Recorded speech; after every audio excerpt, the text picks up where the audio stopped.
Hello guys! Welcome back to my channel, and for today's videos, ayan, pumasok po kami sa Voca Hotel kasama yung mga alaga ko.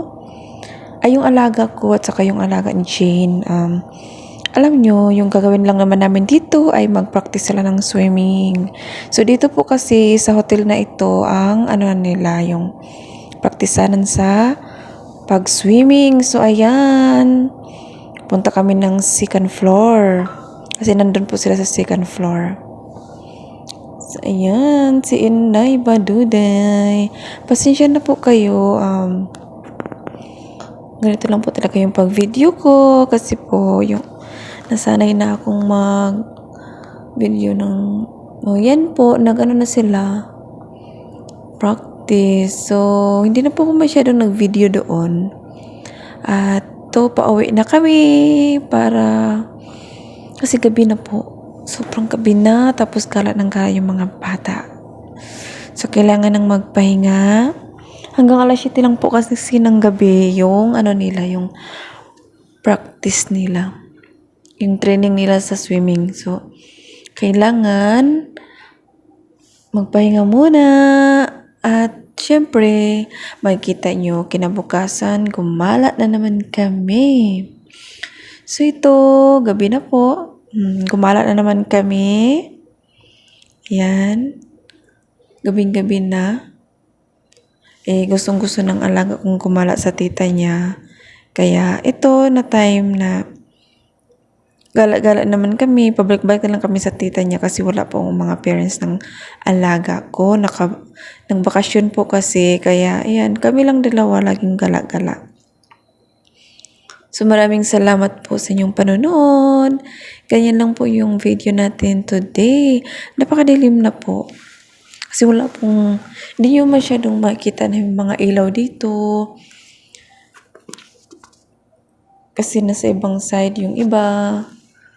Yung mga tao dito, yung mga trabahante, mga construction worker, ayan, nag-aayos sila ng kalsada kapag gabi kasi sobrang init po dito sa Saudi. Kapag gabi po, kapag umaga po kasi sobrang init. Kahit nga po gabi, sobrang init po talaga. Kaya minsan nakakawawa po talaga ang mga tao dito. Kapag nagtatrabaho ka sa labas, okay lang sana kung may aircon, ganun. Pero pag walang aircon, kawawa po talaga. Lalo na yung mga construction worker natin. Yung mga nagtatrabaho sa kalsada, sobrang init po talaga. Kahit gabi po kasi dito sa Saudi, sobrang init pa rin.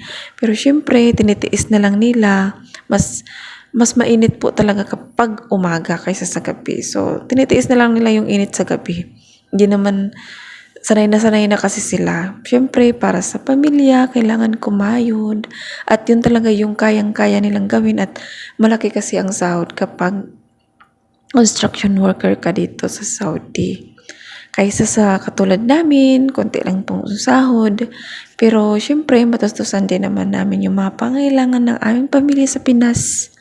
So, kailangan pa rin magtiis kahit overtime yung namin trabaho. Gala-gala kasi yung mga amo namin, lalo na paggabi. Pag umaga naman, yung tulog sila. Baliktad po kasi hindi katulad sa Pinas na kailangan sa gabi tayo natutulog. Tapos pag umaga naman yung gala natin. Dito po kasi iba sa kanila kasi gabi sila gumagala. Ang hilig-hilig nilang gumala ng gabi. So, kahit pagod na po yung katulong, kailangan pa rin nating umalis, bumangon, para makagala yung mga natin, mga alaga. So, yung amo namin kasi magala sobra, hindi nakakapag-stay ng bahay, kahit meron po yun or wala. At ito namang alaga ko ay nasanay na din siyang talagang gala ng gala kasi gusto niya talaga.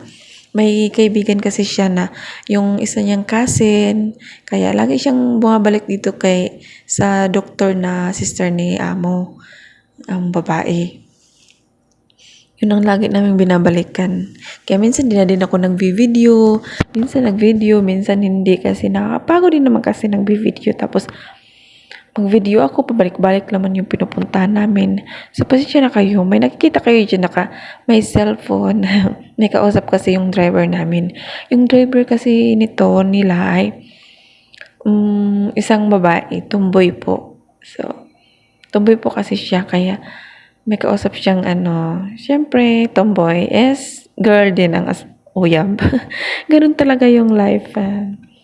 So, thank you so much sa inyong panonood, guys. Salamat sa suporta, na walang sawang support nyo sa akin. Kahit minsan lang po talaga, hindi na tayo marami. Konti na lang talaga tayo, pero at least nandyan, meron pa rin naiiwan. So, thank you so much, everyone.